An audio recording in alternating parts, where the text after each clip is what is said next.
Welcome on in, golf fans. It's your boy Gsluke here with our fades and sleepers for this week's 3M Open. Gonna break down the game theory side of things and go over some of those over and underhyped players that you want to keep an eye on from the ownership perspective before going out there and getting to your GPP lineups. Of course, there's gonna be a few guys getting steamed up by content this week, and perhaps a few guys being a little bit overlooked as they're not being pointed out by some of the experts. And as a result, when we go in to try and take down a large field contest, really considering who some of those low owned gems are going to be is extremely valuable, right? If those guys go out there and have the week of their lives, but you're going to be sitting pretty at sub 5% ownership. So here, going to go over some of those low owned gems towards the end, but going to start it off with a few of the guys that I think being a little bit overhyped going into Wednesday here, right? Some of the guys maybe that are in that 15 to 20% ownership range that probably shouldn't be. So with that being said, table set at this point, let's start it off with our fades of the week. Good old Lucas Glover with the broomstick putter. He's got shades of Wyndham Clark out there with the jailbird.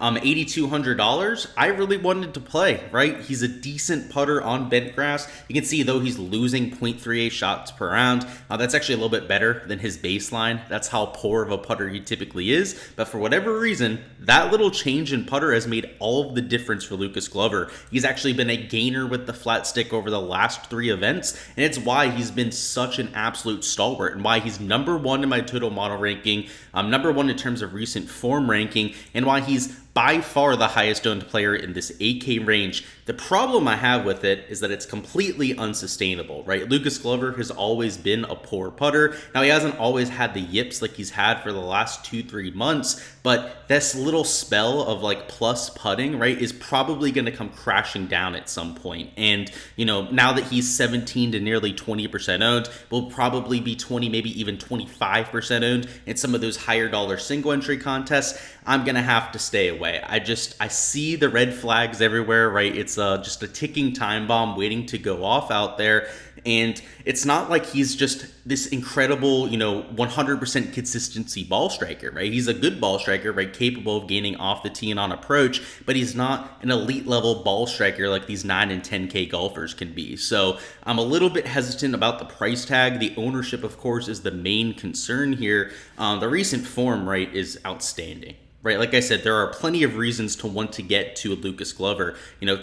5th place, T6, T4 finishes there. The last 36 rounds have been pretty decent too. He's been trending in this direction. Right, the ball striking is always going to be elite level stuff. But what I worry about here is that if he doesn't have that plus putter, you're talking about a top 25 at best for Lucas Glover. And I think unless he goes out there and he gains 2-3 strokes to the field, right, he's going to have a hard time getting into that top 5, top 10. So it would be a different story if he was a 7K golfer, if we could afford maybe a top 25 in this large field contest. But at his sort of price tag and ownership, we're expecting a little bit more than that. So I'm going to be avoiding that sort of player, especially when he's 2-3 times higher owned than some of the other players around him. Next up, our last fade, we've got Kevin Yu. So down here, the bottom end of the 7Ks. So that's why this 9.5% ownership number is even more so worrisome, right? 9.5% in the 8 or 9K range would be no problem at all. In fact, that would be a relatively low-owned player in those 2 ranges. But down here in the bottom end of the 7s, Kevin Yu's 2-3, sometimes 4-5 times higher owned than some of the guys around him. So we've got to ask, is Kevin Yu worth that kind of consideration? So if we look at the last 12 rounds, I would say that's questionable. I would say that it's not really just straightforward. He's been pretty good off the tee, but on approach has not really been, his trademark gaining a stroke per round. And the short game has been right around the neutral, which, believe it or not, is really good for Kevin Yu. He is atrocious when it comes to the short game for most of these stretches of golf. We zoom out a little bit, you'll see that the approach play should improve. Let's see, $7,100. Still only 0.1 shots gained per round, so still not great, right? And then doing it all off the tee. And this golf course, though there's a priority on accuracy, right? It's not a place you can just bomb it, without regard off the tee, right? There's a lot of water hazards. There's water on 15 of 18 holes, 27 water hazards in all on the track. And he's also been seen on the course this week with a knee brace. He's got some sort of injury. I'll just say it, right? I was gonna try and say aggravated something, right? Maybe beat around the bush a little bit. Let's just say it for what it is, right? If he's walking around with a knee brace, he injured something on that left knee. So that worries me. The ownership is definitely the main worry there. They're at 9.5, nearly 10% ownership. And much like some of the other chalky players, in those higher dollar single entries, you're going to see closer to 12, maybe even 15% ownership on this sort of player. In GPPs, ownership is a lot more spread out. People take more risk, right? Knowing that they've got to beat 100,000 other entries sometimes. And in those higher dollar, it means a little bit more, right? When you're putting more units behind your lineups, people are going to play a little bit safer, right? And try and take these Kevin Hughes a little bit more. So if I was in a single entry, I would definitely be fading this sort of player, especially with the injury concerns that we've got going on there. Before we hop into our two sleepers, I'll remind you guys, if you want my ownership for every player, right, you want to see how I'm handling all the different game theory spots,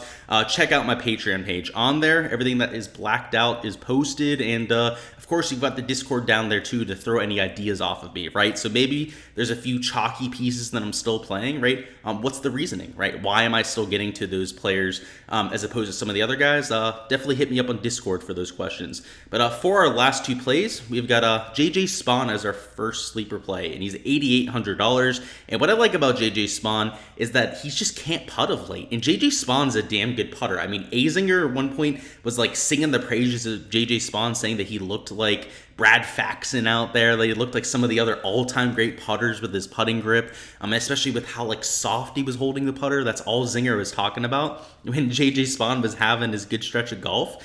But of late, right, the tee to green has been there, right, gaining across all three categories, losing a stroke per round with the putter. That has got to flip at some point, right? You look at the last 36 rounds, you go, okay, it's probably just like a recent thing.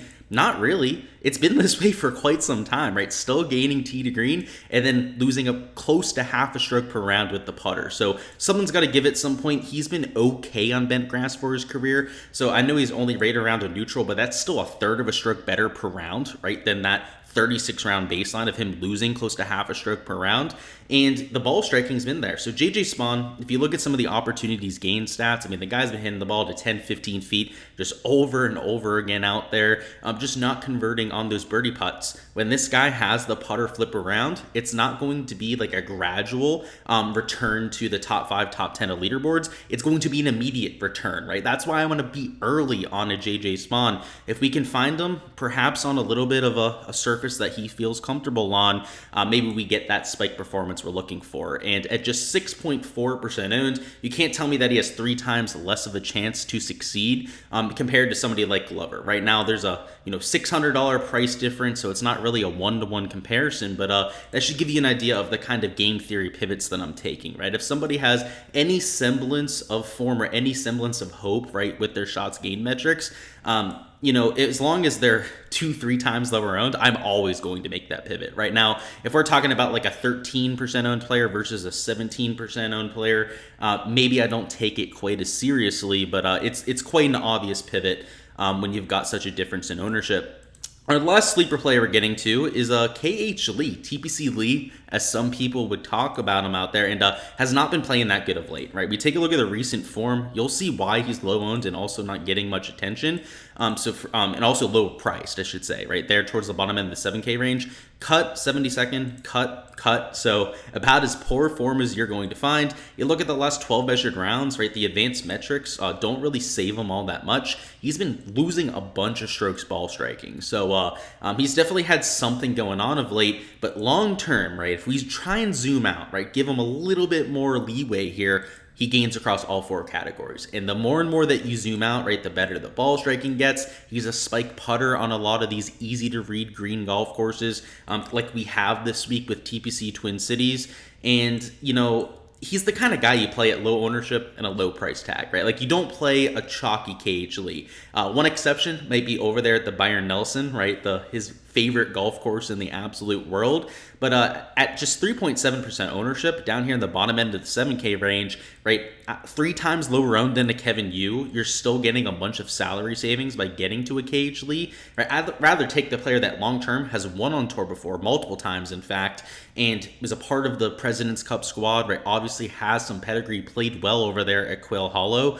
That sort of player is a lot more attractive to me than this, the recent commodity, right? That's just doing everything off the tee. So those are the kind of plays that I'm looking to make this week. Plenty of pivots in my player pool that fit that description. And you guys know, right? I'm playing JT. I'm playing Gary Woodland this week, right? I'm always willing to give an elite tier talent a little bit more leeway than I think other people out there are willing to, because I know they come with a lower price tag almost all the time, and every single time, 100% of the time, lower ownership, which in these large field contests is like absolute gold. Alrighty guys, that is all I've got for the fades and sleepers. Smash that like button on the way out of here. Also comment who you're fading and who you're taking perhaps at low ownership for a sleeper. And make sure to stop on by for the live stream tonight at 7 p.m. Eastern time. If you bring any questions that you've got, we'll go through the weather, some chalk, we'll go through strategy, lineup construction, all of your prop thoughts too, to make sure we're ready to go out there and print money for this weekend. It should be a good one.